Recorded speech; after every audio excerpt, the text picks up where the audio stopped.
করবেন পরপর 3টি নাটক। নমস্কার, শুভ সন্ধ্যা। আসলে কলকাতা প্রেক্ষাপট আয়োজিত যে নাট্য উৎসব আমরা প্রতিবারের মধ্যে এবারও শুরু করেছি, আমাদের মধ্যে দুজন বিশিষ্ট ব্যক্তিত্ব এসে পৌঁছেছেন। তাদেরকে আমরা মঞ্চে আসতে অনুরোধ করবো। আমাদের কলকাতা প্রেক্ষাপটের সভ্যসভাকে বলবো তাদেরকে নিয়ে আসবার জন্য। বিনয় দেবনাথ এবং বিজয় মুখোপাধ্যায়।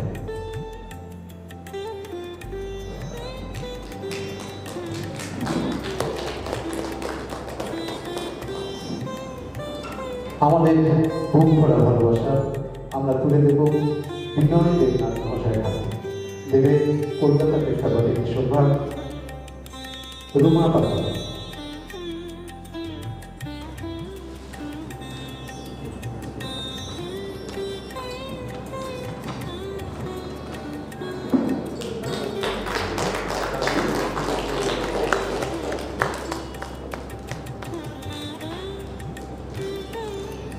ধন্যবাদ। এবার বিজয়কে বরণ করবে চন্দ্রানী গান।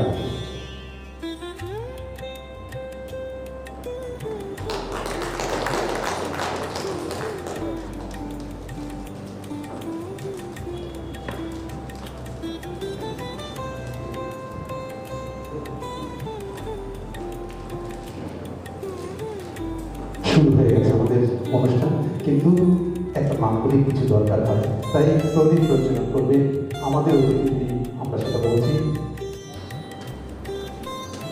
প্রদীপ প্রজ্বলন করছেন এখন বিজয় মুখোপাধ্যায়, বিনয় দেবনাথ এবং আমাদের দলের সদস্য বরুণ পাটলারি মহাশয়।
মালা গাঁথা বোধ হয় সম্পূর্ণ হয় যখন শেষ ফুলটি না হয়।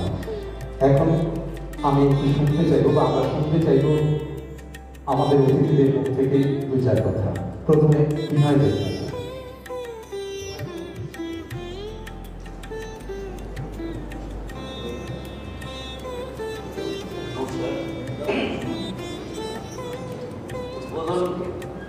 একটা করতে হয় তাই করা। আমরা আসলে অভিনয় করতে এসেছি কলকাতা থেকে কন্যাকুমারী থেকে। তা আমরা নাটকের মধ্য দিয়ে সমস্ত কিছু বলি, আর আলাদা করে কিছু বলার নেই। তবে দর্শক কমে যাচ্ছে, বিজয়দা যেটা বললেন এটা সত্যি, দর্শক কেন কমে যাচ্ছে? আসলে ভালো নাটক কি তারা পাচ্ছে না? জানি না আমরা আজকে কতটা আপনাদেরকে ভালো জিনিস উপহার দিতে পারবো। তবে কথা আমরা দিচ্ছি যে আপনারা নিরাশ হয়ে দেখবেন না। সবাই ভালো থাকবেন। এবার বিজয় মুখোপাধ্যায় মহাশয়কে অনুরোধ করব কিছু বলার জন্য। প্রত্যেকবারই এই পাটনাগর স্পোর্টস ক্লাব থেকে একটা আমন্ত্রণ পাই অভিজিৎ রায় এবং কলকাতা প্রেক্ষাপট অত্যন্ত আদরের সাথে আদর করে একটু অভিনয় করার একটা সুযোগ দেন, বহু বছর ধরেই দিচ্ছেন। তার জন্য আমি কৃতজ্ঞতা জানাচ্ছি। আর আপনারা যারা আমাদের নাটক দেখতে আসেন বা অন্য নাটকও দেখতে আসেন, নাট্যপ্রেমী মানুষ, তাদের জন্যই তো সবটা পরিশ্রমটা। তবে আমি একটা কথা স্বীকার করি, সেটা হচ্ছে যে বছরে ধরুন 80 থেকে 100টা বিভিন্ন জায়গায় এই অভিজিৎদার মতো, মহিলাদের মতো দাদাদের মতো সকলের আমন্ত্রণে এখানে ওখানে যাই, 24টা জেলা জুড়েই যাই, দর্শক সব জায়গাতেই কমছে। এটা নিয়ে খুব হতাশ হওয়ার কিছু নেই। তো আমরাও আলোচনা করছিলাম যে কী ব্যাপার, কেন দর্শক কমে যাচ্ছে। এবং তার অনেকগুলো না সঙ্গত কারণ আছে, যে সামাজিক, রাজনৈতিক, অর্থনৈতিক অবস্থা চলছে, বা ধরুন যেভাবে একজন মানুষকে এখন রুটিনের জন্য, কোনো যে জীবন ধারণের জন্য, সার্ভাইভালের জন্য তাকে যে পরিমাণ পরিশ্রম করতে হয়, সেই পরিশ্রমের পরে তার কাছে যেটুকু সময় অবশিষ্ট থাকে, সেখানে অনেক সময় নাট্য চর্চাকে আর অ্যাকোমোডেট করা যাচ্ছে না। কারণ আমাদের দলগুলোতেও আপনি যদি তাকিয়ে দেখেন যে কিছু মানুষ আছে তারা হয়তো এখনও ডিরেক্টলি কোনো কাজকর্মের সাথে যুক্ত হয়নি, সেইভাবে তারা হয়তো একটু সময় দিতে পারেন। কিন্তু বেশিরভাগ মানুষই নাটকের দলগুলিতে থাকে, যে কোনো একটি কাজ করেন, কোনো একটি অফিসে বা কোনো একটা তার পেশা আলাদা, সন্ধ্যেবেলায় এসে নাটক করেন। কিন্তু প্রত্যেকটা জায়গা এখন এত ডিম্যান্ডিং হয়ে গেছে। তো সেই জায়গা থেকে বলছি যে বিনয়, আমাদের এতে নিরুৎসাহ হলে হবে না, বরং তোমার এই যে লাস্ট লাইনটা, আমি সেটাকেই ধরছি যে আগামী 3 ঘন্টা ধরে এমন কিছু দেখাবো যে দেখানোটা আপনাদের বহুক্ষণ মনে রেজোনেন্স হিসাবে, অনুরণন হিসাবে থেকে যাবে, যা আপনাদের এবং আমাদের আগামী বছরে আবার এরকম একটা সন্ধ্যা খুব ভালো। এই বলে থেমে গেলাম আজকে। সকলকে ধন্যবাদ, ভালোবাসা। এরপর অনুরোধ করব আমাদের দলের সদস্য অরুণ পাঠানি মহাশয়কে কিছু কথা বলার জন্য। আসলে সবাইকে সঙ্গে জানাই, যারা এসেছেন তাকে ধন্যবাদ জানাই। আসলে এখানে কথা বলার সুযোগ খুব কম। আপনাদের সামনে 3টে নাটক প্রদর্শিত হবে। পশ্চিমবঙ্গ সরকার এবং নাট্য একাডেমির আর্থিক সহায়তায় আমরা যে নাট্য উৎসব করছি 2 দিন ব্যাপী, তার আসলে আমরা বিভিন্ন অসুবিধার জন্য আমরা বেশ কিছুটা পিছনে দৌড়চ্ছি। এটা অনেক আগে করা উচিত ছিল। এটা 2025 সালে প্রথম, হয়তো 2025 সালে আর একটা করবো আমরা, হয়তো পিছিয়ে রয়েছি, একটু এগিয়ে যাওয়ার চেষ্টা করছি। আপনাদের সহযোগিতা, আপনাদের ভালোবাসা, আপনাদের আশীর্বাদ সবকে মাথায় নিয়ে নাটককে ভালোবেসে সবাই ভালো থাকবেন। কলকাতা প্রেক্ষাপট এবং নাটকের যে দলগুলো তাদের সঙ্গে থাকবেন। ধন্যবাদ। আসলে আমরা আমাদের কাজগুলো করি, সেই নাটক করি, আপনাদের সাহচর্য পাই, সেটা তো অবশ্যই। আপনাদের সহযোগিতা থাকে, আপনাদের ভালোবাসা থাকে, ঠিক সেইভাবে আমাদের ভালোবাসা আমরা তুলে দিই সমাজের দুস্থ ছেলেমেয়েদের।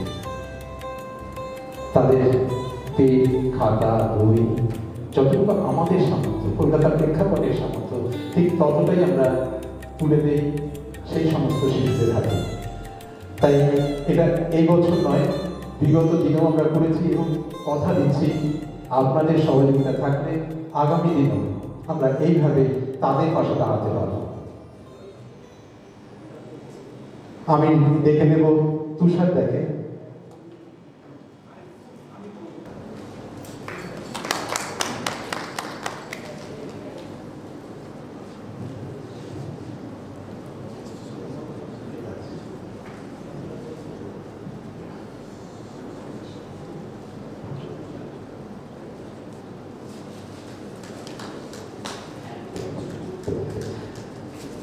সামান্য একটু তাদের জন্য, যারা আগামী দিনে আমাদের সাথে পথ চলবার সাহস পাবে।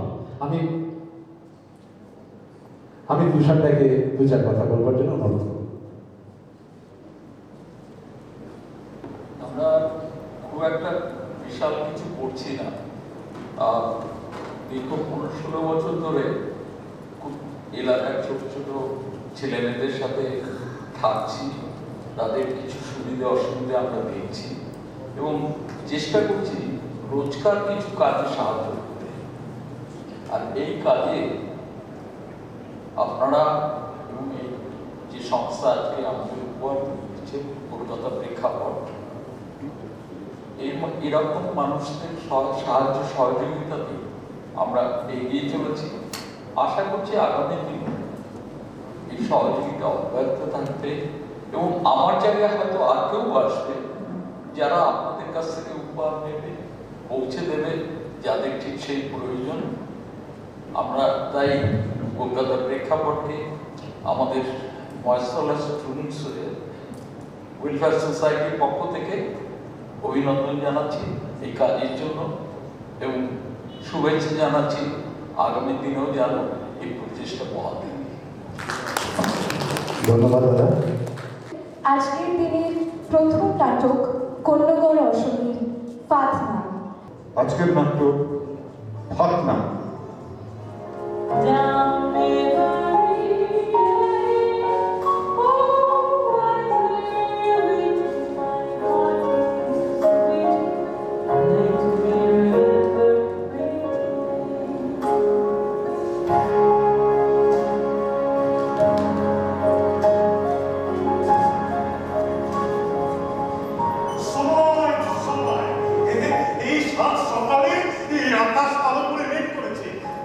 কি অন্ধকার আজকে এখন আমার মাছ ধরা আছে, যাই কিছুই তো দেখতে পাচ্ছি না, লাইট চালতেও জানে। কোথায় গেল?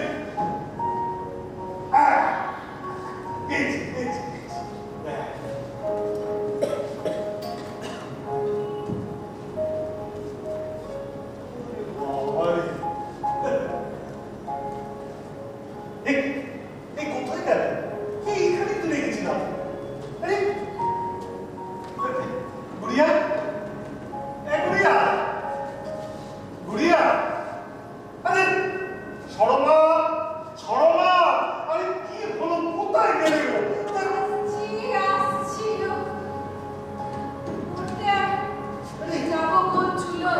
তুমি এসছো?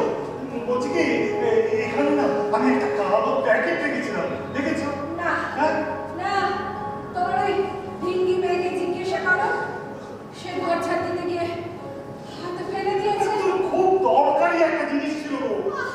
কি ধরনের দুর্ঘটনা ছিল ওতে? পরশু দিনের বাসি পোলাও একটুখানি রেখে দিয়েছিলাম। কেন? আমি বললে পিন্ডি নিতে লাগতো বুঝি? এই সবসময় খালি বাজে কথা, আমি বলে পোলাওটা পারছি না। বাজে কথা। রিটায়ার করার পর একটা লোক হাতে একটু সময় পায়, সংসারটা তখন সে একটু গুছিয়ে নেয়। বুঝেছি বুঝেছি। হ্যাঁ, বুঝতে পারে তোমার এই মাছ ধরা, মাছ মাছ মাছ। উফ, কেন কেন? এই তো পিকুর বাবা রিটায়ার করেছে, কই তাকে তো ঝিল হাতে, ঝিলের ধারে ঝিল হাতে ভূতের মতো আমি বসে থাকতে দেখি না। তোর বাবা আমি কি রোজ যাচ্ছি নাকি? শোনো শোনো, তুমি রোজই যেতে। নেহাত আমি এত খিটখিট করি, তাই তুমি যেতে পারো না। বেশ যাও, সাবধান। আচ্ছা শোনো শোনো, হ্যাঁ। এখন গামছা, তোমার গামছা হইল বলে জল চলে এসেছে, আর স্নান ঘরটা খালি আছে, যাও না। যাচ্ছি যাচ্ছি বাবা। এই পোলাওটা যদি না পাই গিয়ে কি করবো? ওই যে, হ্যাঁ? গুড়িয়া,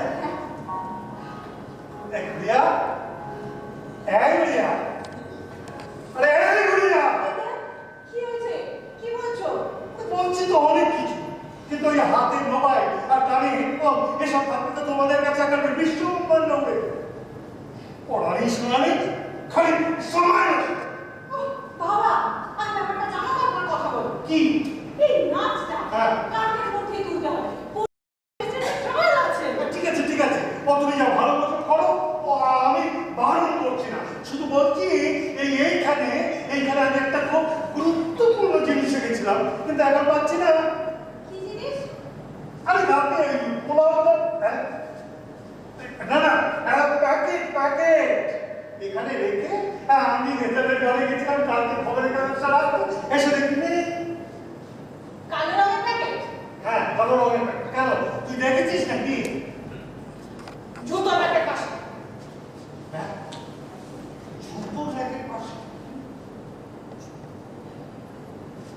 ছি ছি ছি ছি ছি ছি ছি ছি, হ্যাঁ? এই না, জুতো র্যাকের পাশে, হ্যাঁ? কি কোনো কাণ্ড জ্ঞান আছে?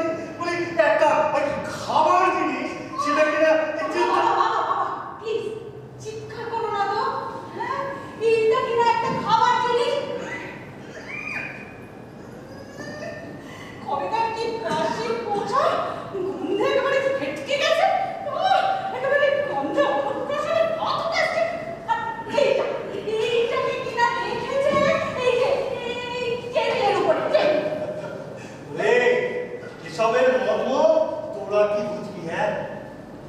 চা বানাও।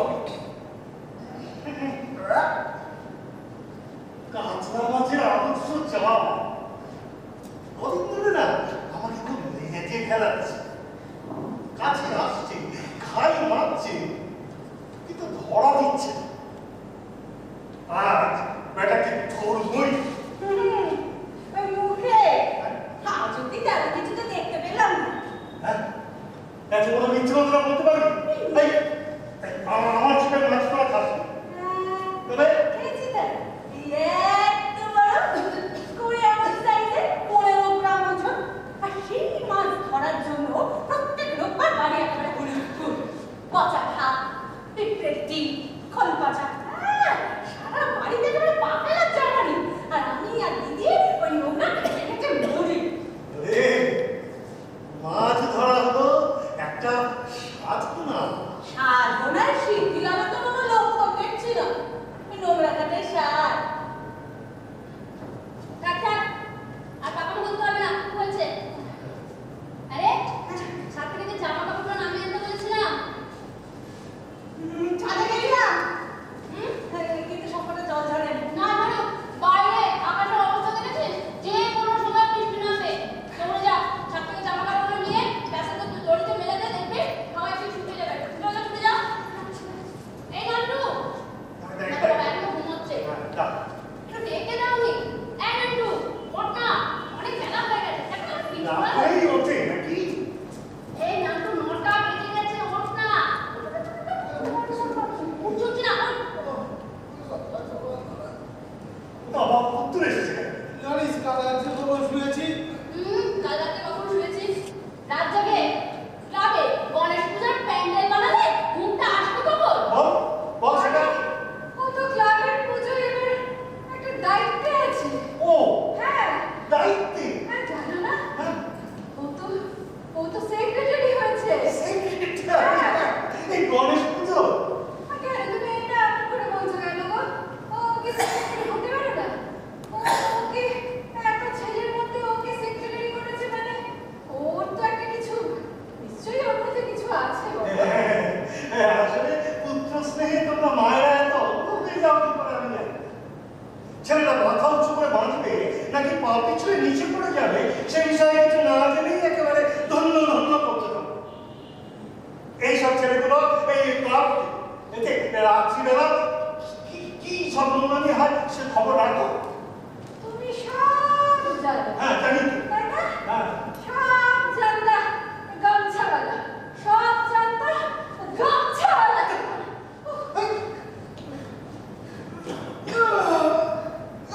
এই যে ভালোই তো আছে।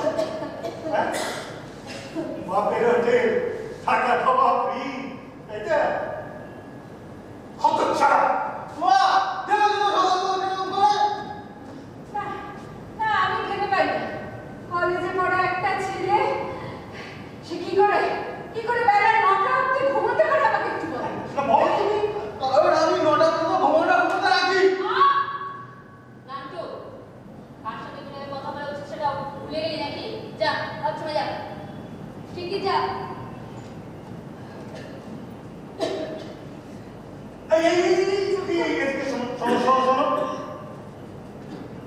বলছি এখন ডান্সটা বাজা হবে তো নাকি? মাছ ভোনা বলছো? এই সকালবেলা বাসি মুখ কিন্তু বারবার হয়ে যাবে তো পারবি যে এত বড় একটা দিন পার করে সারা দেশে সারা মুখ পরিষ্কার করে দেবে। যা যা করে দাও দিয়ে যাবে রাস্তা খারাপ যা। ঠিক করে কি হবে? আসতে উঠবে, চাল ফেললে উঠবে। ছি ছি ছি রে নিচি, ছি ছি ছি রে নিচি। নান্টু বলো কোথায়? আসি জামা কাপড়ে তুই আমি পুজোর পালাটা কাট মারি না। এই নান্টু, কি যে পড়ে না সত্যি। বাবা বাবা বলছি চা খাবো তো? বাবা চা খাবে না? জানিস আজকে না আমি খুব যত্ন করে চাটা বানিয়েছিলাম। এক্সপার্টদের পরামর্শ নিয়েছি। রোজ রোজ খালি হাতে ফিরতে আমার আর ভালো লাগে। দেখিস আজকে না আমি একটা বড় মাছ ধরবো, জানি তো। কিন্তু নান্টু গুড়িয়া সব কেমন করে কথাগুলো বললো শুনি। আরে বাদ দাও তো ওদের কথা, বুদ্ধি শুধু আছে নাকি? দুটোই পাবো, বুঝেছো? না, ওরা ভুল কিছু বলেনি। সত্যি তো, আমি তো জীবনে কিছুই করে উঠতে পারলাম না ঠিক মতো।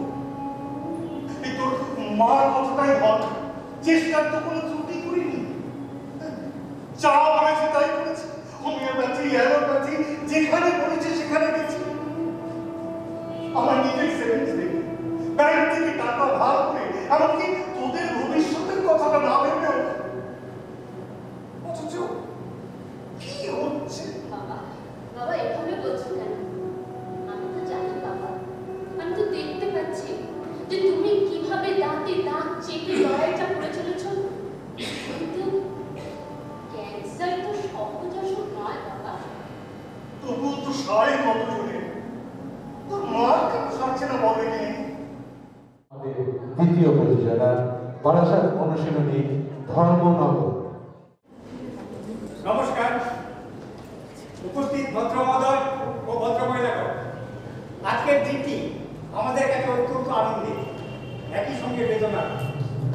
স্বনামধন্য সাহিত্যিক ও সাংবাদিক শ্রী সুশোভন মল্লিক, আমাদের সুশোভনদা আজ 70 বছরে পদার্পণ করলেন। এটা খুবই আনন্দের বিষয়। অথচ দেখুন, আজকের এই দিনটিতেই তিনি তার কর্মজীবন থেকে অবসর গ্রহণ করবেন এই সিদ্ধান্ত নিয়েছেন। এটা খুবই দুঃখের বিষয়। আগামীকাল থেকে সুশোভনদাকে তার চেয়ারে সেই পরিচিত ভঙ্গিতে আমরা বসতে আর দেখব না। যাই হোক, আমি প্রেস ক্লাবের পক্ষ থেকে আপনাদের সবার হয়ে তাকে সম্মান জানাচ্ছি। আমি সুশোভনদাকে কিছু বলার জন্য অনুরোধ। নমস্কার। না, আমার আর নতুন করে কিছু বলা নেই। আপনারা তো বলেই দিয়েছে যে এটা বিদায় সভা নয়। আসলে আমাদের তো সাংবাদিকদের না অবসর বলে কিছু হয় না। যতদিন স্নায়ু সতেজ, মন সোজা, ততদিনই কাজ। তবু একটা সময় আসে যখন থামতে হয় না, নিজের জন্য নয়, আগামী প্রজন্মকে স্বাগত জানাবার জন্য। সাংবাদিকের কাজ হলো আজকের এই দিনটাকে, বিগত দিনে যেটা ঘটে গেছে তা নিয়ে মাথা ঘামাবে ঐতিহাসিকেরা। সাংবাদিক হলো আজকের দিনের ইতিহাসটা। তো বুঝতেই পারছেন, আজকের দিনে যা কিছু সত্য তাকে পরম নিষ্ঠা ভরে মানুষের কাছে তুলে ধরতে হবে, এবং সেই কারণেই আমার চাকরি থেকে অবসর নেওয়া। না, এটা কোনো আকস্মিক ঘটনা নয়, এটা আগে থেকেই সিদ্ধান্ত নেওয়া ছিল, এবং সেই মতো আমি নিজেকে প্রস্তুত করেছিলাম। আসলে আমি নিজের কাছে একটা ব্যাপারে জবাবদিহি করতে চাই। আগামী দিনে আমি যে কাজটা করতে যাচ্ছি সেখানে কোনো কল্পনার আশ্রয় নেই, সবটাই সত্যি এবং ভীষণভাবে সত্যি।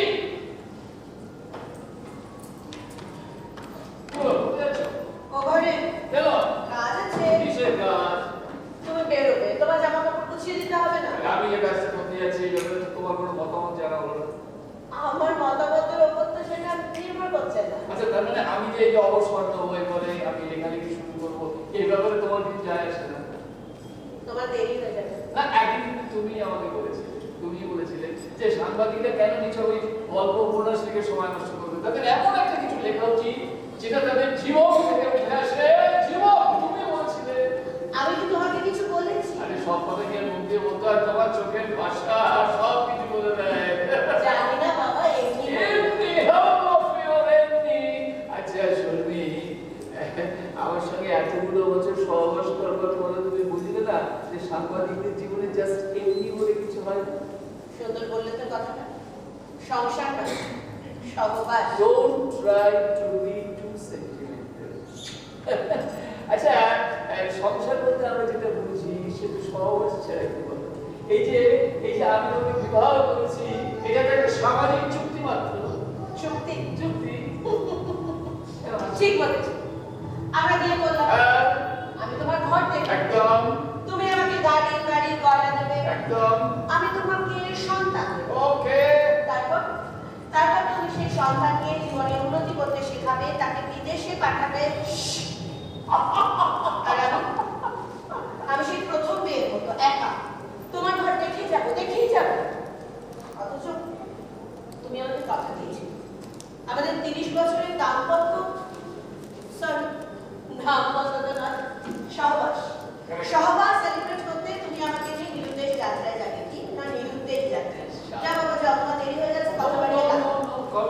কমিটমেন্ট। আমি তোমায় কথা দিয়েছি তোমাকে বেড়াতে নিয়ে যাবো, সুতরাং বেড়াতে নিয়ে যাবোই।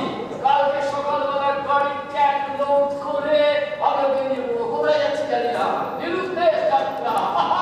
যতক্ষণ না তুমি গাড়ি থামতে বলবে ততক্ষণ গাড়ি চলতেই থাকবে, চলতেই থাকবে। আসলে এটা আমার কথা তোমার বিশ্বাস হচ্ছে? আচ্ছা কি বলে বিশ্বাস হয়? যা বলবো শুনবে। ও ডার্লিং, কোন কথা তুমি তো শুনি না বাবা। তাহলে শোনো, আজ তো দেরি হয়ে গেছে। একটা লোক 3 দিন ধরে রোজ আসছে, 2 মিনিট লোকটাকে সময় দাও, দেখো কি চাই। কি হলো? ওই লোকটার ব্যাপারে তোমার এত ইন্টারেস্ট কিছু? ইন্টারেস্ট না, আমি জাস্ট জানতে চাই। জানতে চাও? তুমি জানতে চাও? তুমি যাচাই করে নিতে, তুমি যাচাই করে নিতে চাইছো সুশোভন মল্লিক আগের মতো আছে কিনা? এই শোনো, সুশোভন মল্লিককে জোর করে ভয় দেখিয়ে কেউ কোনো কাজ করিয়ে দিতে পারেনি আর পারবেও না। অনুরোধ করেছি কেবল, জোর করিনি তো। না, আমি জোর করিনি, আমি জাস্ট অনুরোধ করছো। তাহলে আমাদের একান্ত ব্যক্তিগত ব্যাপার, তার মধ্যে একটা বাইরে উপভোগকে তুমি ঢুকিয়ে দিলে। আমি মাঝে মাঝে তোমাকে চিনতে পারি না, হচ্ছে না। এই শোনো শোনো, এত প্রোটেস্ট আমি তোমার আজকে এই অনুরোধ রাখতে পারছি না। রমেশ,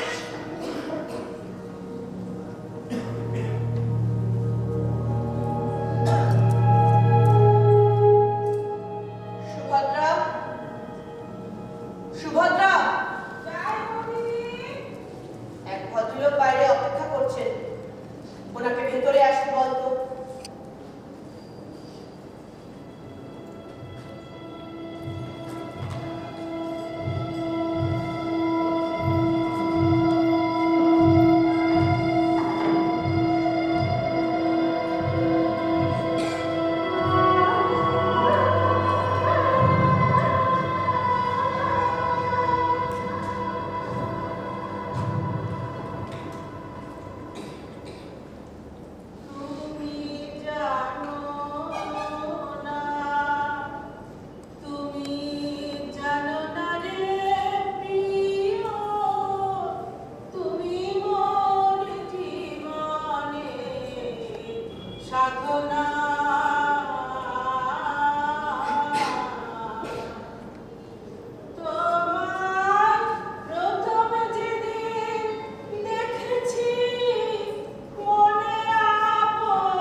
আমি চলি, সাথে সাথে সেও চলে।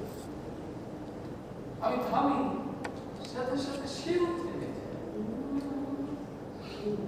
ছোট খুঁজিনে আকাশ তো বড়, নীল ছোট খুঁজিনে আকাশ তো বড়, এমন মালা কামো অজানা রাখানে, চঞ্চল পাখা মেলে ধরো।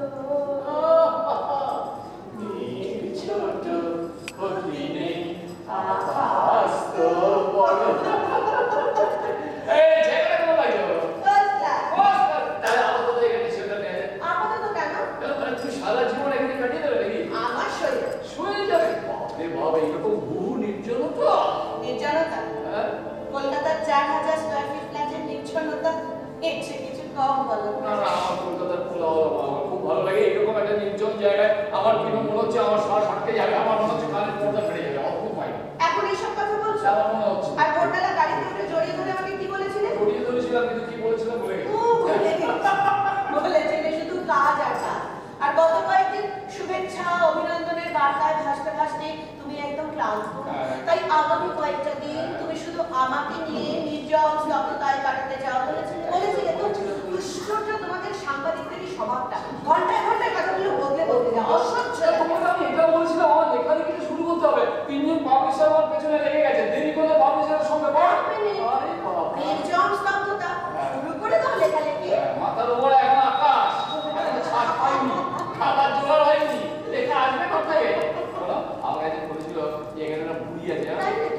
তাকে বললে সে সব ব্যবস্থা করে দেবে। কিন্তু কোথায় সে বুড়ি? তা তো দেখাই নেই। সব থাকলে দেখা যায়। নাটক অসময়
যাচ্ছি। আরে বাবা এত তাড়া কিসে না?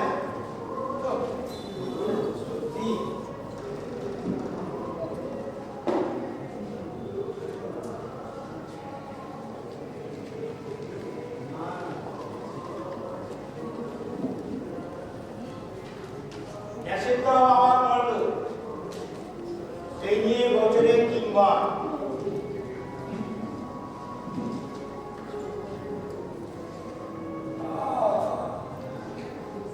রাজনীতিতে নতুন সমীকরণ 3য় ফ্রন্টে।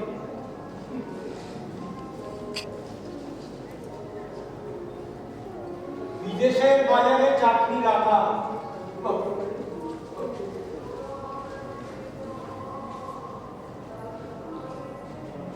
অস্ট্রেলিয়ার বিরুদ্ধে ভারতের রুদ্ধশ্বাস জয়। জয় হোক, জয় হোক। শুনছো? আজ বাজার থেকে না মাছটা একটু বেশি করে এলো। এই জামাই আসছে, মনে আছে তো? আচ্ছা তুমি আমাকে কি ভাবো বলো তো?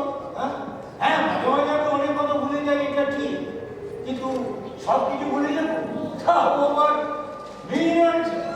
কিন্তু এই মানুষটাকে তোমার মাথায় রাখতে হবে। আরে বাবু, তোমার নিয়ে আমি 32 বছর ঘর করেছি, তা তোমার ভিতরে কি গুণ আছে আর নেই তা আমার থেকে একটু ভালো বুঝবে গো। এই তুমি আমাকে এইভাবে বলছো কেন গো? এই তো তুমিও মাঝে মাঝে রাত ওষুধ কিনতে ভুলে যাও। কে বলে বলি না? কে বলে বলি না? এই সবার মা। ঠিক আছে বাবা, ঠিক আছে, খারাপ করেছে, কিন্তু ওদিকে যে বাজারটা শেষ হয়ে যাবে। ব্যাগটা দাও। পায়ের থেকে কি বড় মাছ আনবো না ছোট মাছ? এই শোনো শোনো শোনো, বলছি কি বাজারে যদি কই মাছ পাও না একটু নিয়ে এসো। সিদ্ধার্থ না আমার হাতে তেল পেয়ে খেতে খুব ভালোবাসে। কই মাছ? উড়ি বাপরে বাপরে বাপ, সে তো অনেক দাম। 600 টাকা কিলো। সেটা আমার কত তুমি ভালোবাসবে, বা তুমি কোন টাকা টাকা করবে? টাকা করবো না? টাকা করেছিল বলেই তো সংসারটা ভালোভাবে চলছে। আমার মা কি বলতে জানো?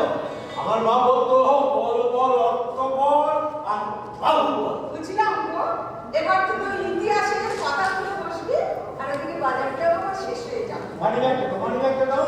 চুপ চুপ। নিজের রূপা এবার বুড়িয়েটা বলতে হবে যে মা অনলাইনে কিভাবে পেমেন্টটা করতে একটু শিখিয়ে দিত, তাতে তোমার এই খুচরোটা ঝামেলা নেই আর পেমেন্টটা শিখিও। এই নাও গো, এই তাড়াতাড়ি কিনো, কোথাও আবার গল্প করতে বসেছো। আচ্ছা রোজ বাজার সময় তোমরা কি একই কথা বলতে হবে? আর তুই যাচ্ছি কোনো কথা নেই। সবাই যেও। হ্যাঁ এই শুনছো, এবার কথা না ওষুধের দোকান থেকে আমার প্রেশারের ওষুধটা নিয়ে এসো না গো। ঠিক আছে।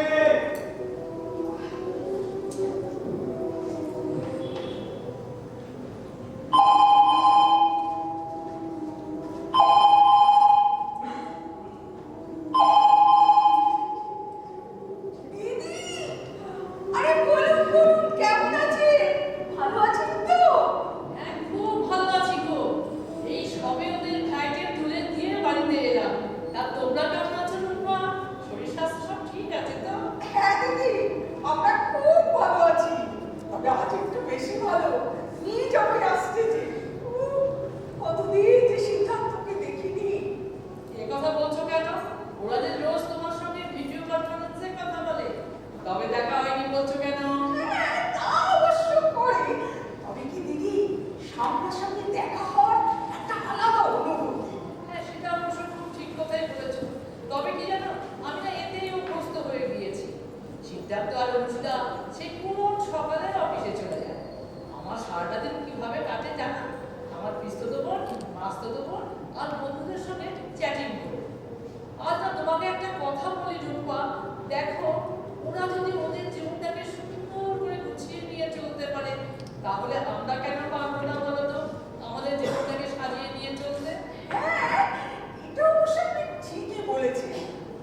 তো একটু সাজুগুজু করেও থাকতে হবে বলো, তাহলে পরে আবার ফোন করবো। ঠিক আছে।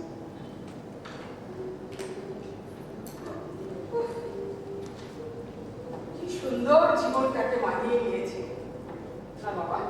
আমি হাতের কাজগুলো সেরে ফেলি, ওরা বোধ হয় ঘন্টা চারেকের মধ্যেই চলে আসবে। কিছু মনে করো না, কেউ যদি কিছু বলে কত কি গো আমার বন্ধু কোথায়? ও তো বাজারে গেছে, মেয়ে জামাই আসছে যে। ও তেমন আজকে বাড়িতে একটু ভালো রান্না বান্না? আসলে আমি যাচ্ছিলাম ইলেকট্রিক বিলটা জমা দিতে, তা তোমাদের বিল যদি জমা দিতে হয় একবার ঘুরে গেল। না না, ও কালকে দিয়ে এসছে। আপনি বসুন, আপনার জন্য চা করে নিয়ে আসছি। এই শোনো রূপা, আমার চা নিয়ে ব্যস্ত থাকবে না, তুমি আপনার জল খাও। আচ্ছা আচ্ছা, দিচ্ছি বসুন। ও একটা নতুন খবর শোনায়, ছেলে নিউ টাউনে না একটা নতুন ফ্ল্যাট কিনেছে। আসলে এখানকার ফ্ল্যাটটা একটু ছোট, মানে দাদু ভাই বড় হচ্ছে তো, একটু মুক্ত পরিবেশের দরকার। এই কেন এখানে কি বদ্ধ পরিবেশ? না সেটা ঠিক বলতে পারবো না, তবে ওখানকার ঘরগুলো বেশ বড়, সাজানো গোছানো। তাছাড়া বলছিল অল্পর অফিসও নাকি ওর থেকে কাছে আছে। সেদিন আমাকে আর কাকলিকে বলছিল, বাবা আমি নিউ টাউনে একটা নতুন ফ্ল্যাট কিনছি।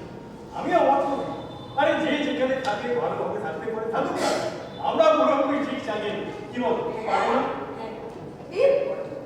কেন পারবে? ঠিক পারবে।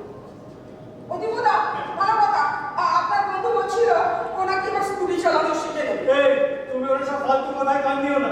আমি ওকে বারবার বহুদিন ধরে বলেছি আমার মোটরসাইকেলটা চালানো শিখে, বহুদিন একটু লং ড্রাইভে ঘুরে একা না, যত সব ফালতু কথা। তবে হ্যাঁ, তোমার মুখে ওর স্কুটি চালানোর ইচ্ছা হয়েছে শুনে ভালো লাগলো। তবে আমি বাবু বারণ করে দিয়েছি। কেন? বলছি এই বয়সে কোমর ভাঙলে আমি সেবা করতে পারবো না। এই আমাদের সিনিয়র সিটিজেন পুরো দিন কি হয়েছে যদি কিছু একটা হয়ে যায়। তবে হ্যাঁ, আমি মেডিক্লেম করিয়ে রেখেছি আর ছেলেকে বলে রেখেছি সামনে কোনো হাসপাতাল ঢুকিয়ে দিবি, যা হওয়ার হবে। হ্যাঁ, তবে তোমাকে একটা কথা বলে যাই রূপা, যতদিন বাঁচবো পুরো মনের সুখে সব স্বাদ মিটিয়ে তত বাঁচবো। আর কি স্বাদ আছে বুড়ো বয়সে? কেন তোমাকে আমার মোটরসাইকেলের পেছনে বসিয়ে একটা লং ড্রাইভে নিয়ে যাবো না? একটু কি বলে শুনলে?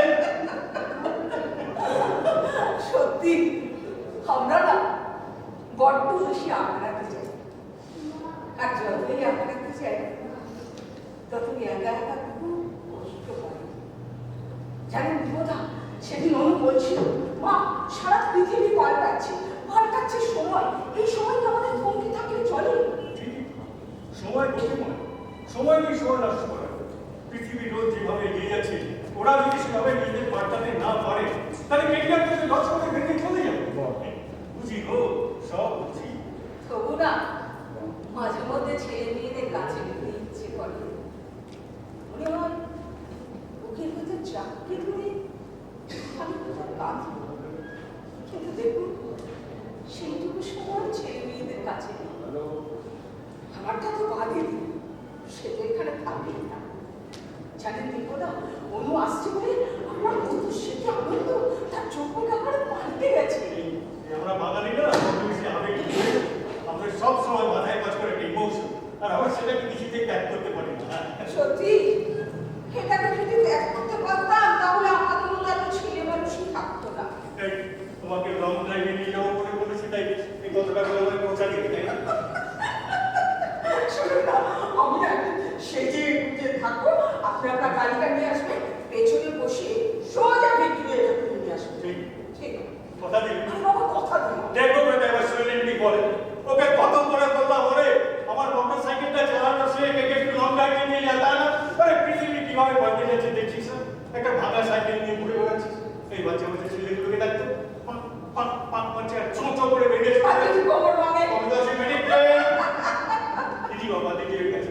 শুনি শুনি আবার দেখা হবে। তুমি আমার কৃষ্ণটা করে যে শুনুন মেয়ে যাবে আসছে, দয়া করে একটু দর্শন দিয়ে যাবে। অবশ্যই আমার রুটি কত বড় হলো, কিন্তু সংসার করছে একটা দিকে শুনি। এই যে কিছু মনে করো না, কেউ যদি কিছু কত কি যে সয়ে যেতে হয়।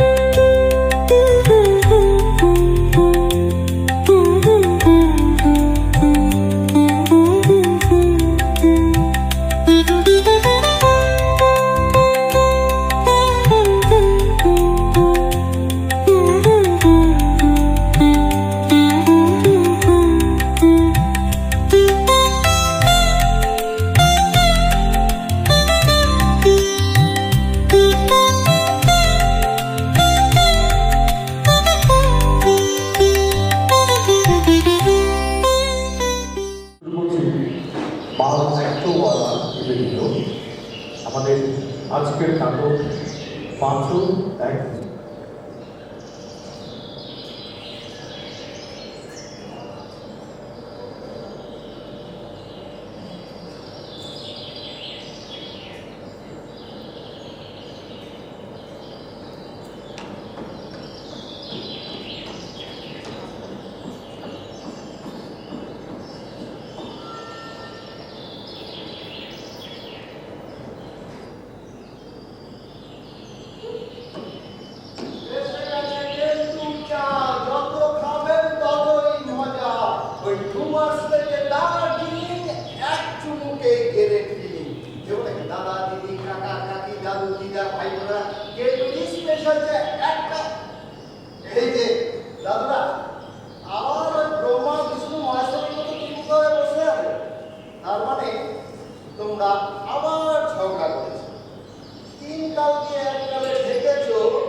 আমার ছেলের মতো খারাপ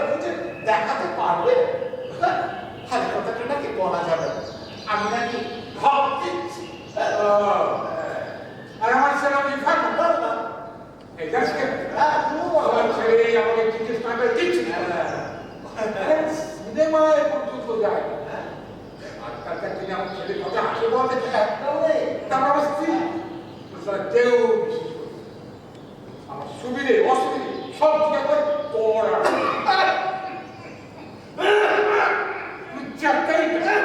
আমি বলবই তারপর আমার স্নান খাওয়া ঘুম যাতে একেবারে নিয়ম মেনে হয় তার জন্য আমার স্ত্রীর চেষ্টা কোনো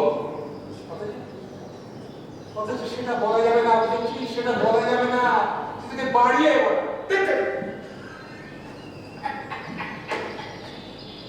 আমার তো স্ত্রীর মধ্যে সংসার নেই বিয়ে থাকলে ভাই সংসারে থাকে তাই না ভাই ভাই বলতে আমার যত্ন করে না দেখাশোনা করে না যথেষ্ট করে যথেষ্ট লক্ষণ ভাই আমি তোমার পেনশনের টাকা পর্যন্ত দিতে চাই দাদা একটা মাত্র পেয়ে নেয় ওই একটা পেয়ে আমরা চালাতে পারবো না ওটাকে আমার আপনি দেখি আমি জোর করে দিই জোর করে এবার কি বলবো লক্ষণ ভাই আমার ভাই লক্ষণ ভাই লক্ষণ ভাই লক্ষণ ভাই এমন একটা লক্ষণ ভাই ওই ভারতে খুঁজে দেখা দেখি অথচ সেটা বলা যায় সেটা দেখি আটটা শোন বল দেখি এই সমস্ত কথা শুনলে কার মনটা গরম হয় আরে বাবা তোমাদের এসব কথা শুনে তো মনটা আমার গরম হচ্ছে আচ্ছা তোমাদের বয়স হলো গাছ পাতা তাহলে তোমাদের মনের মধ্যে এত হিংসা কেন বলো দেখি শোনো আমি বলি কি এসব ঝামেলা সময় নষ্ট না করে একটু ওই মন্দিরে যাও ভগবানের নামটা নাও দেখবে ওই রাস্তা ক্লিয়ার হয়ে গেছে এবার তাহলে তুই আমাকে জানতে শুরু করলি না প্রিয় এসব কিন্তু লম্বা চওড়া কথা বুঝলি অত লম্বা চওড়া কথা বলিস আমরা ভগবানের নাম নেব না শয়তানের নাম নেব আমরা ঠিক করবো তোকে জ্ঞান দিতে হবে আরে তুই বেটা চাল আছে আমাদের মতো নাম করার তুই কে একটা ধর্মপুত্র যুধিষ্ঠির হয়ে যা ওরা জ্ঞানের কথা এখন দেখছি আমি দিলে আরে বাবা আমি কি জোর করে তোমাদের মধ্যে ঢুকে পড়েছিলাম কিসব ফেসিলে কুড়ি দিচ্ছি তোকে আমার ঝামেলা করতে হবে এই এই মেয়ে তো গুড কাটে চাইতাম নেই এবার কেন যা কেন যা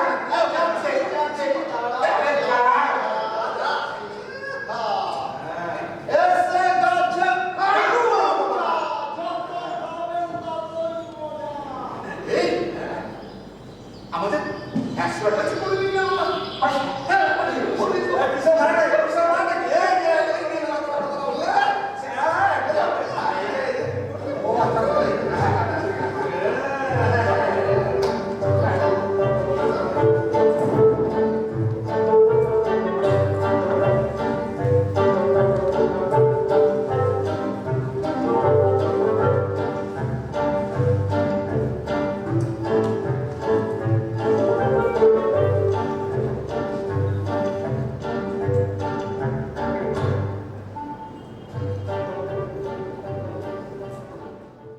আজকের সন্ধ্যার দ্বিতীয় নাটক সাউথ কোরিয়া আবিষ্কারের যাওয়া আসার মাঝে।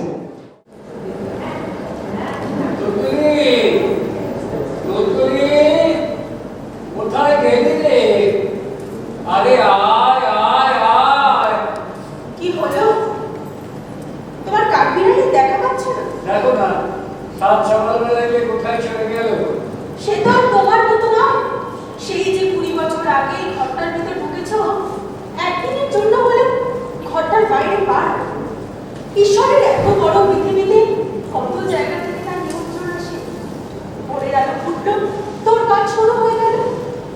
আর তোমার তো কেন মানে ঈশ্বরের এত বড় পৃথিবীটাকে আমি আমার মনের মধ্যে ঢুকিয়ে রেখেছি।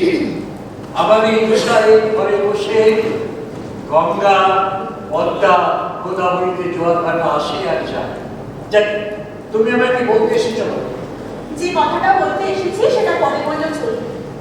দেখো তোমার আগেও বলেছি আবারও বলছি। আচ্ছা দিনের পর দিন এই ছোট্ট কুঞ্চি ঘরটার ভিতর বসে গান কবিতা লেখা আর কাঠবিড়ালি নিয়ে থাকতে তোমার ক্লান্ত লাগে না? কেন মানে আমার মানুষের মুখ দেখতে ঘৃণা করে। কথা বলতে গেলে মনে হয় আমার সেই মানুষ যাদের সঙ্গে আমি কথা বলতে হবে।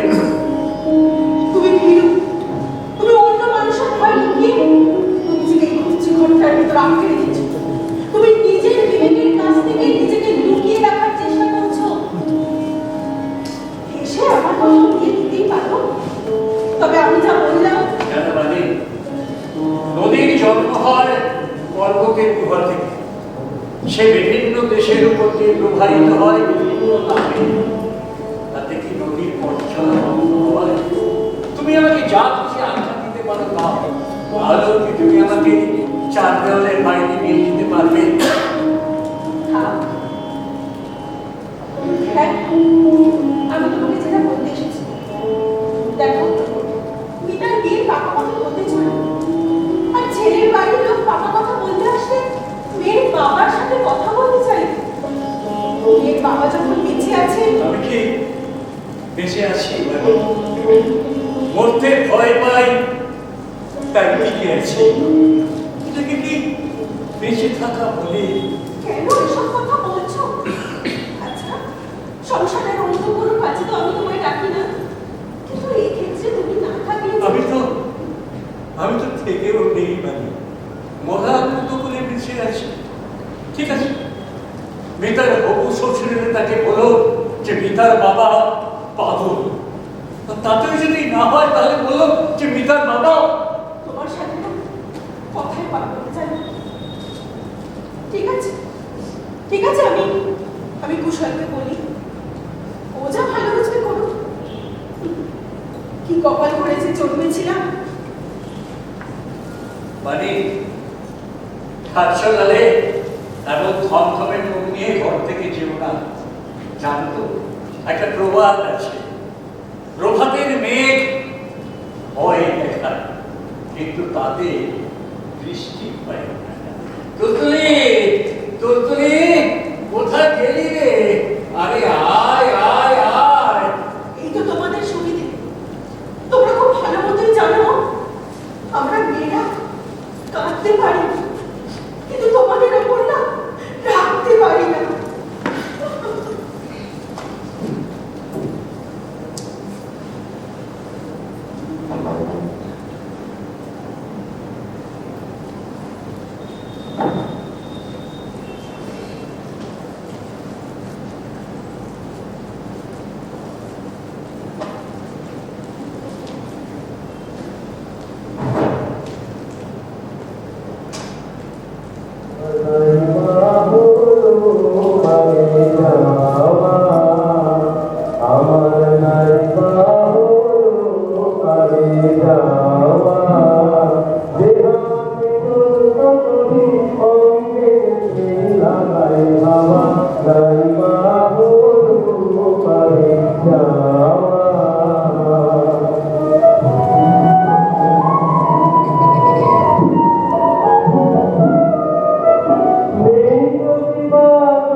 বাবাকে মিতার বিয়ের ব্যাপারে সব কথা বলতে বলেছো তো মাকে?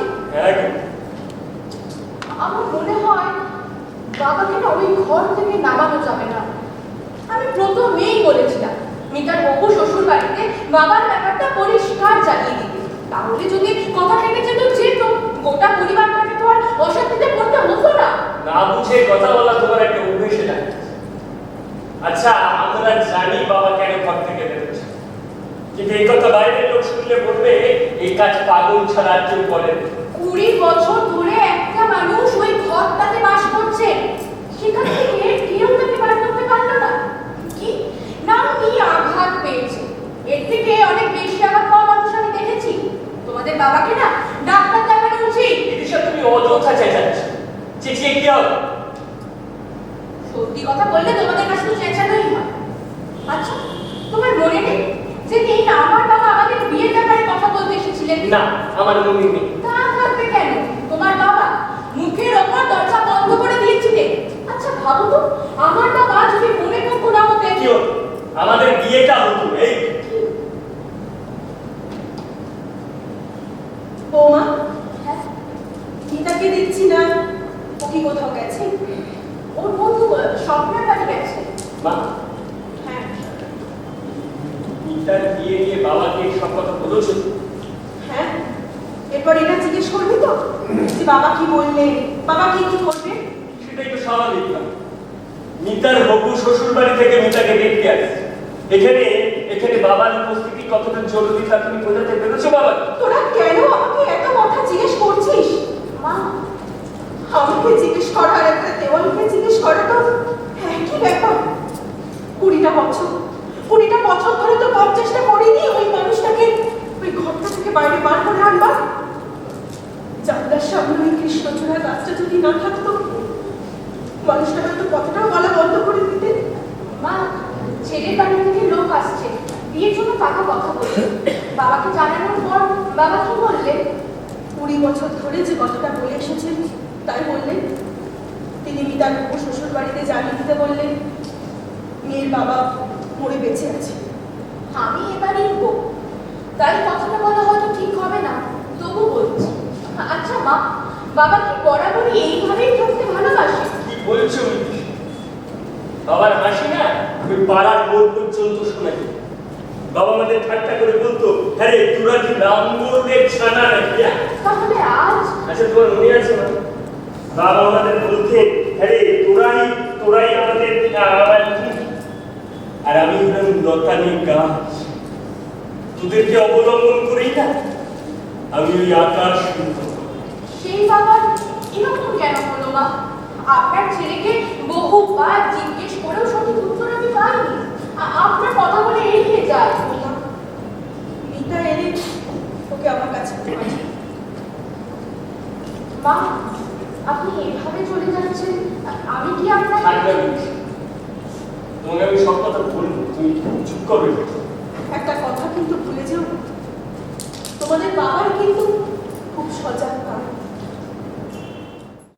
শেষ নাটক যাদবপুর নাট্যকে গর্ত।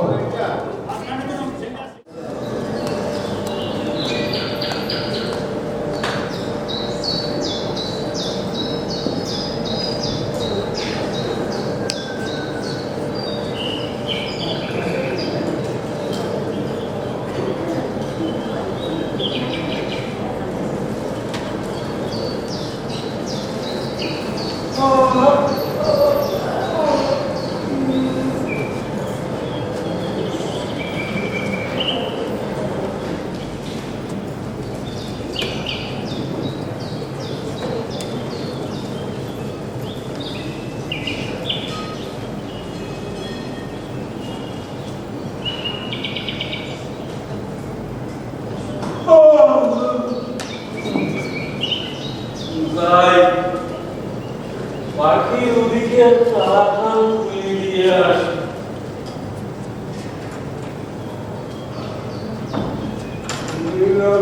হবে কত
পার্কের মধ্যে কত যে লীলা খেলা চলতে থাকে।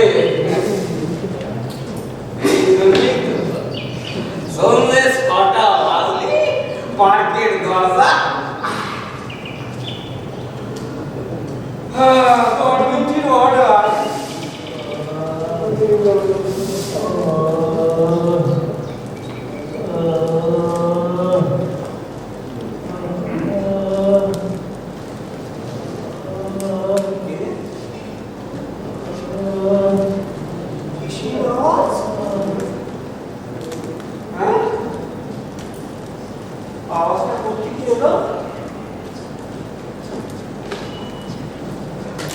এই পার্কে ভূত প্রেত আছে বলে তো আগে কখনো শুনিনি।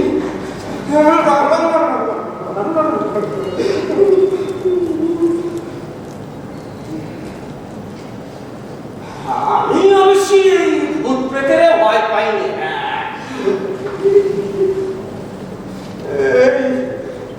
তুমি কে গো?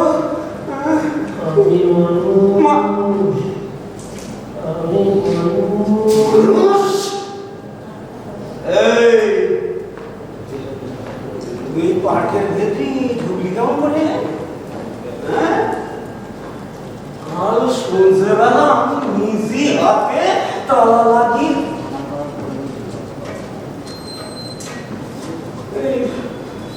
টাকা না তো দেখো, আমার কাছে কিছু নেই, এই শুধু একটা শার্ট। আমি গরিব মানুষ, আমার ছেড়ে দাও, খুব গরিব মানুষ, 100 মিনিট ক্লাস করি, আমার ছেড়ে দাও, এই পার্ক পুষ্টি খাই আমার কাজ।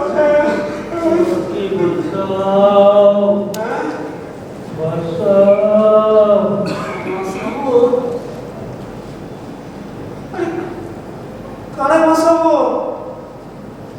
আর তুমি কোথায়? তোমরা দেখতে পাচ্ছিলে কেন?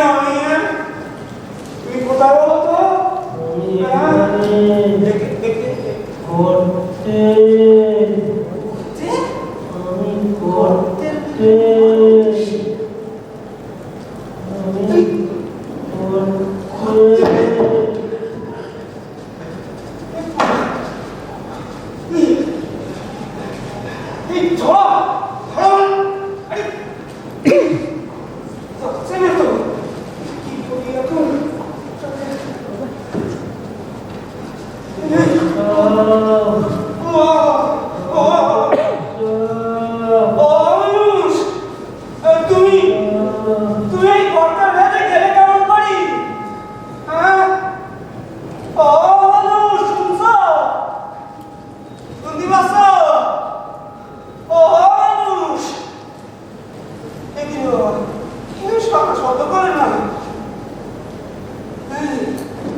হ্যালো, আমি এক্ষুনি একবার পাখি আসতে হবে। হ্যাঁ, এখানে ভালো কাণ্ড ঘটে গেছে। একজন মানুষ, হ্যালো হ্যালো, শুনতে পাচ্ছেন? আচ্ছা, ঠিক আছে ঠিক আছে, আমি বলছি, আপনি শোনেন। হ্যাঁ, এই পার্কের মধ্যে ভয়ঙ্কর কাণ্ড ঘটে গেছে। আপনি যত তাড়াতাড়ি সম্ভব চলে আসেন। হ্যাঁ, এক্ষুনি এখানে একদম। হ্যালো,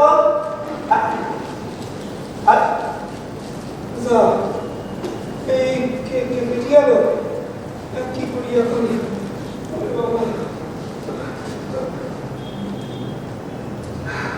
আরে কি সময়, কি ওই যে ডাক্তারবাবু আসতেছেন নমস্কার করতে। Good morning. আজকে কিন্তু আমি সবার আগে। হ্যাঁ, মর্নিং। আপনি সবার আগে এসে আমাদের কি উপকার করেছে ডাক্তারবাবু? হ্যাঁ, আমি আবার কি করলাম ভাই? আপনাকে এক্ষুনি একজনকে ডেকে দিতে হবে। মানুষটা কেমন আছে, ওর হাড় ভেঙে গেছে কিনা, তারপর জ্ঞান আছে কিনা, কোথায় কোথায় কি কি অসুবিধা হচ্ছে, আপনাকে দেখে দিতে হবে। আরে না না, স্যার এভাবে পেশেন্ট দেখেন না। আগে ওনার চেম্বারে গিয়ে নাম লিখে একটা অ্যাপয়েন্টমেন্ট নিতে হবে। তারপর আপনি যেদিন ডেট পাবেন সেই দিনই দেখাতে হবে। আরে না না, অত অপেক্ষা করা যাবে না। আর মানুষটাকে তো আমি নিয়ে যেতেও পারবো না, আপনার এক্ষুনি দেখে দিতে হবে। আমার নার্সিং হোম আর সিলেক্টিভ কিছু চেম্বার ছাড়া, প্রায় অ্যাপয়েন্টমেন্ট ছাড়া ইউজুয়ালি আমি পেশেন্ট দেখি না। তো আপনি এগুলো প্লিজ আমাকে রিকোয়েস্ট করবেন। ওকে? আরে সারিয়ে দেখতে হবে, সেই মানুষটা তো এই করতে করতেই পড়ে আছে। আমি বাড়ি নিয়ে যাবো কেমনে? আমি এক্ষুনি হলে বাঁচানোর চেষ্টা করি।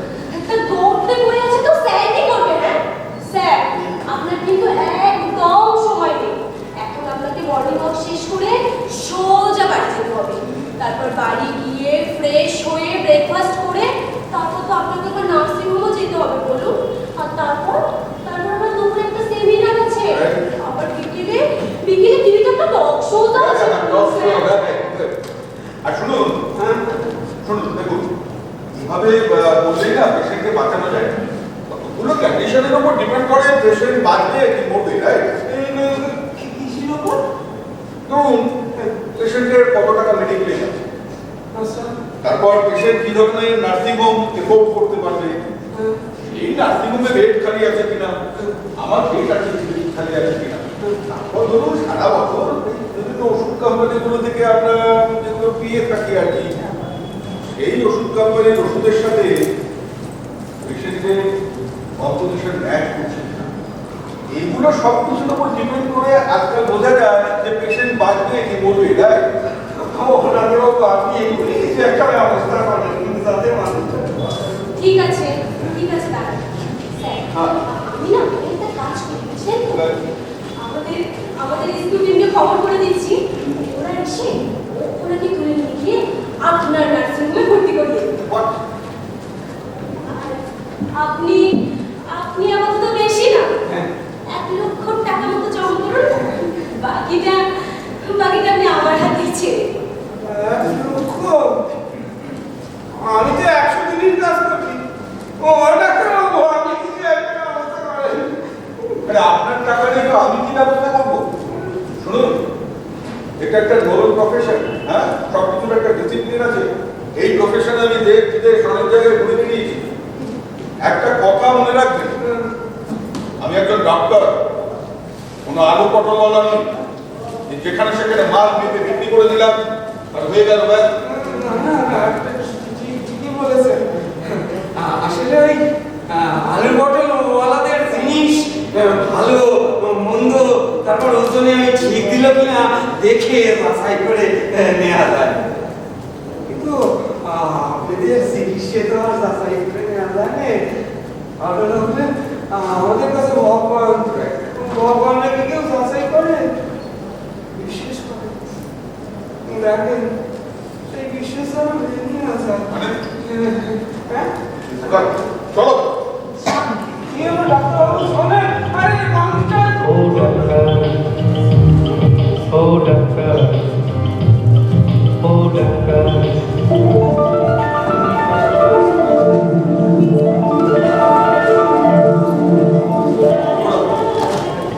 কলকাতা প্রেক্ষাপট আয়োজিত 2 দিন ব্যাপী নাট্যমেলা আজকে শেষ হলো।